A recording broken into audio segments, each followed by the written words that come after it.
In this video, you will learn how to use the draft command to apply a fixed draft angle to rotate faces on a solid body in Fusion 360. In the design workspace, the draft command applies an angle to rotate planar faces on a solid body. You can use draft to create parts that are manufactured using a metal casting or injection molding process.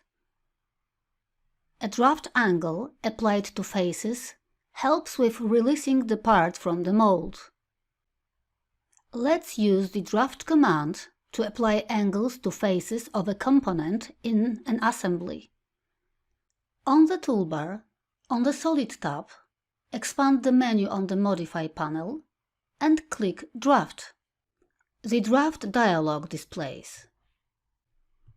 Select a plane or face to define a pull direction, which sets the direction of the draft. Faces to draft cannot be parallel to the pull direction. I'll select this face.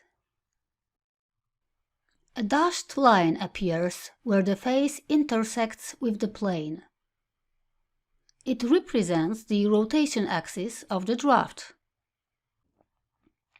To specify the angle value, use the Angle Manipulator handle in the canvas, or enter an exact value in the dialog, or this box. To reverse the draft direction, enter a negative value, or click Flip Pull Direction in the dialog.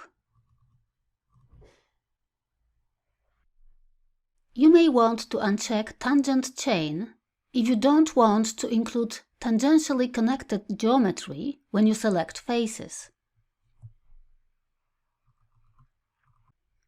For draft sides, let's leave the one side setting on to apply draft to one side of the face. Then click OK. Now you know how to use the basic features of the draft command to modify solid bodies in Fusion 360. Thanks for watching.